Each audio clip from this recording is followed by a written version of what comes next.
السلام علیکم readers, welcome back to Urdu novel platform YouTube channel. میں ہوں کلثوم فاطمہ اور آج ہم ریڈ کریں گے قسمت ناول از قلم رحیلہ خان کی قسط نمبر 5۔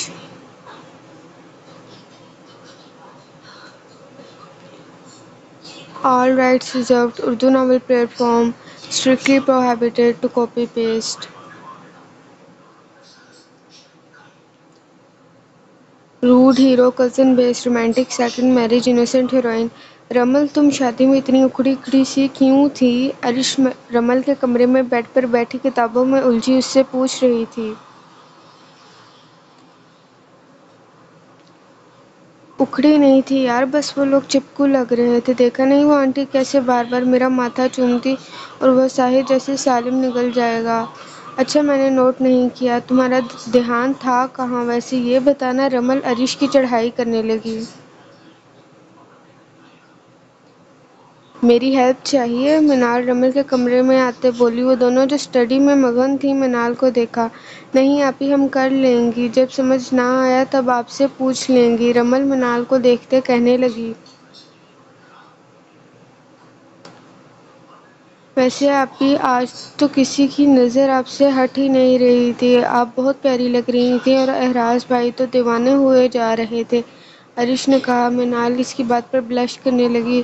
تم دونوں بھی پیاری لگ رہی تھی، چلو اب پیپر کی تیاری کرو، بس موقع چاہیے باتیں کرنے کا۔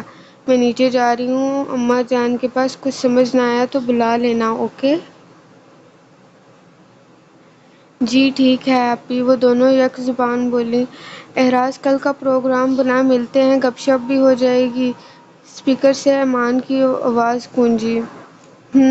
چل ٹھیک ہے پھر کل شام میں ملتے ہیں، احراز نے اپنے بالوں کو تولیے سے رگڑتے کہا۔ اور ہاں، بیلا ناراض ہے کہ ہم پاکستان آتے ہی اسے بھول گئے، کال کرو اسے، شادی کی مبارکباد بھی نہیں دی ہوگی تو نے؟ ارسلان بولا۔ وہ کانفرنس کال پر بات کر رہے تھے۔ او شٹ یار، میں بھول گیا، دیکھا؟ اب تجھے کچھ یاد رہنا کدھر بچوں، تیری سوچیں اب بھابھی کے گرد جو رہتی ہیں، ہم دوستوں کا بھی دھیان کرو کچھ۔ امان کی دہائی نکلی۔ اچھا چلو بند کرو، میں ذرا تمہاری بھابھی کو دیکھ لوں، احراز کی شرارتی آواز گونجی۔ ابری۔ ہاں ہاں، اب تو ہمارا خون جلا رہا ہے کہ تو نے منگنی کر لی۔ اب تو ہمارا خون جلا رہا ہے کہ تو نے منگنی کر لی اور ہم ابھی اپنے لیے لڑکی نہیں ڈھونڈ پائے، امان نے کہا۔ بالکل صحیح سمجھے، شادی کا ارادہ ہے یا نہیں؟ چلو اب رکھو، میں ذرا تمہاری بھابھی کے ہاتھ کی چائے پی لوں۔ احراز رئیس عالم ان کو جلاتے کال بند کر گیا۔ پیچھے وہ دانت پیستے رہ گئے، اس کی نظر بیگ پر پڑی اور مسکراہٹ دوڑ گئی۔ رمل اور عرش پڑھ رہی تھیں، دونوں بیڈ پر آڑی ترچھی لیٹی منہ کے آگے کتابیں کیے پڑھ رہی تھیں۔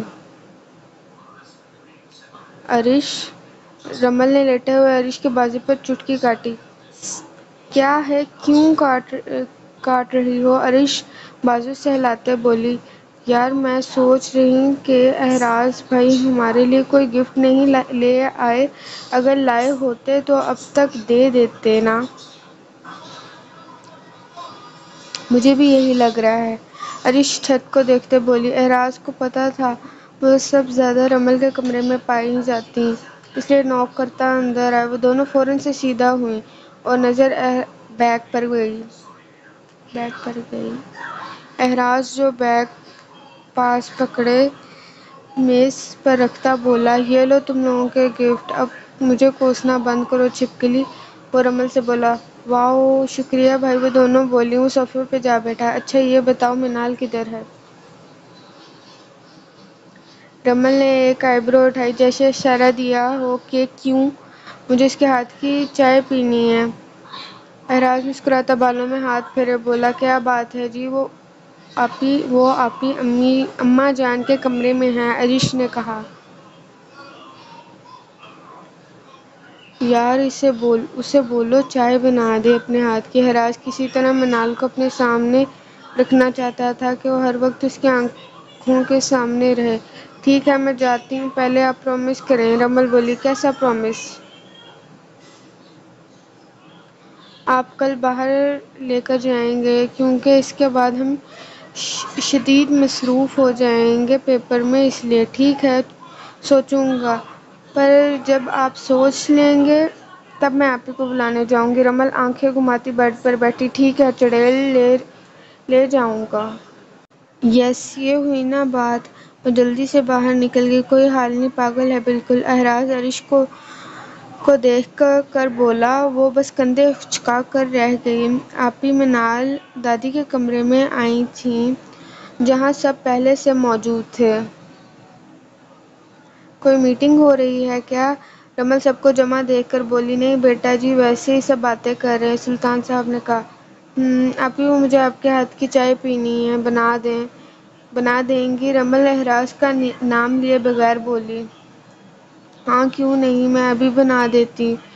وہ اس کا ہاتھ پکڑے کچن میں لے آئی۔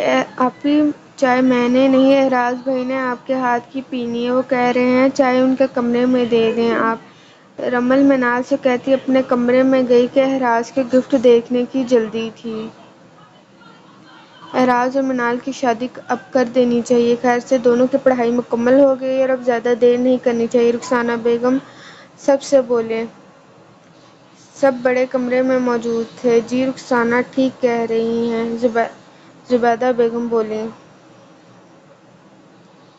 ٹھیک ہے، سب کا یہی فیصلہ ہے اور نیک کام میں دیری نہیں کرنی چاہیے۔ شادی رمل اور عرش کے پیپر کے فوراً بعد ہوگی۔ صفدر اقبال نے اپنا فیصلہ سنایا اور سب کو یہی ٹھیک لگا۔ بہو بچوں کو بتائے بغیر تیاری شروع کرو، اگر ان کو پتہ چل گیا تو سب چھوڑ چھاڑ کے شادی کی تیاریوں میں لگ جائیں گی۔ شاہین بیگم نے دونوں بہوؤں سے کہا۔ لیکن میرے خیال میں جن کی شادی ان کو بتا دینا چاہیے۔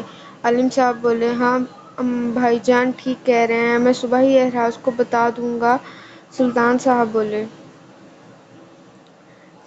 بس پھر طے پایا، جس دن بچیوں کے پیپر ختم ہوں گے اس سے اگلے دن شادی کے فنکشن شروع ہوں گے۔ اہراز ان کا گفٹ دیتا اپنے کمرے میں آیا اور بیڈ پر لیٹے منال کا انتظار کرنے لگا۔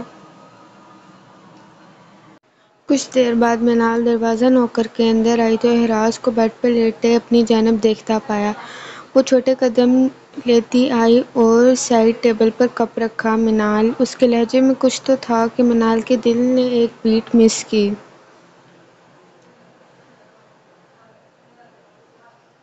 بیٹھو گی نہیں؟ وہ اٹھ کر بیٹھا اور منال کو بھی ساتھ بیٹھنے کا کہا۔ منال کچھ فاصلے پر بیٹھ گئی اور نظریں اٹھا کر اہراز کو دیکھا جو اس کا ایک ایک نقش حفظ کر رہا تھا۔ وہ دونوں یکجا ایک دوسرے کی آنکھوں میں دیکھ رہے تھے۔ آپ بہت پیاری ہو منال۔ میرا دل کرتا ہے میں گھنٹوں آپ کو تکتا رہوں، آپ یوں ہی میرے پاس ہوں اور ہمیں ایک دوسرے کی آنکھوں میں دیکھتے اپنے دل کا حال بیان کرتے رہیں۔ اہراز اور وہ ایک دوسرے کی آنکھوں میں کھوئے تھے۔ اس نے ہاتھ بڑھا کر منال کے ہاتھوں کو اپنے ہاتھوں میں لیا۔ میری چائے میٹھی کرو۔ اہراز نے کپ منال کو تھمایا تو وہ اس کی بات کا مطلب سمجھ کر مسکرا دی اور ایک سیپ لے کر واپس تھمایا۔ اہراز اس کو دیکھ کر چائے پیتا رہا۔ وہ مجھے جانا ہے، منال جلدی سے کہہ کر اٹھی اور دروازے کی طرف بڑھی۔ ابھی 2-3 اسٹیپ ہی لیے تھے کہ اہراز نے اس کے بازو سے پکڑ کے اپنی طرف گھمایا اور وہ سیدھا اس کے سینے سے جا ٹکرائی۔ وہ اس اچانک حملے سے گھبرا گئی اور آنکھیں بڑی کیے دیکھنے لگی۔ اہراز اس کی پیشانی سے اپنی پیشانی ٹکائے بولا۔ شکریہ میرے دل کی ملکہ، چائے بہت اچھی بنائی۔ وہ آنکھیں بند کیے اسے لیے کھڑا تھا اور منال کو اپنے پیروں پر کھڑا ہونا محال لگ رہا تھا۔ اہراز وہ مجھے ادھر رمل بلا رہی ہے۔ منال نے ٹوٹے پھوٹے الفاظ بول کے اس کی قربت منال کے حواس سلب کر رہی تھی۔ اہراز منال کی کیفیت سمجھ رہا تھا پر اس دل کا کیا کرتا۔ وہ تھوڑا پیچھے ہوا اور اس کی پیشانی کو لبوں سے چھو کر پیچھے ہٹا۔ منال اس کے لمس سے کرنٹ سا لگا اور جلدی سے باہر نکلی۔ اسے اپنی پیشانی پر احراز کا لمس ابھی تک محسوس ہو رہا تھا اور دل تو جیسے باہر آنے پر تلا تھا۔ وہ اپنے کمرے میں آ کر اپنی ابتر سانسیں بحال کرنے لگی۔ احراز مسکراتا ہوا بیڈ پر لیٹ گیا۔ منال کو سوچتے نیند کی وادیوں میں کھو گیا۔ منال اپنے کمرے میں تکیہ سینے سے رکھے احراز کو سوچ رہی تھی۔ ایک شرمیلی مسکراہٹ چہرے پر چھا گئی۔ وہ بھی احراز کو دیوانگی کی حد تک چاہنے لگی تھی۔ وہ دونوں ایک دوسرے کو ٹوٹ کر چاہ رہے تھے۔ کیا قسمت ان کو مکمل کرنے والی تھی یا پھر مکمل کر کے سب کچھ چھیننے والی تھی؟ ہوتا وہی ہے جو قسمت میں ہو۔ ایک بہت بڑا طوفان ان کی زندگیوں میں آنے والا تھا جس سے خانزادہ مینشن بے خبر ہے، جو ان کی زندگیوں کو الٹ کر رکھ دے گا۔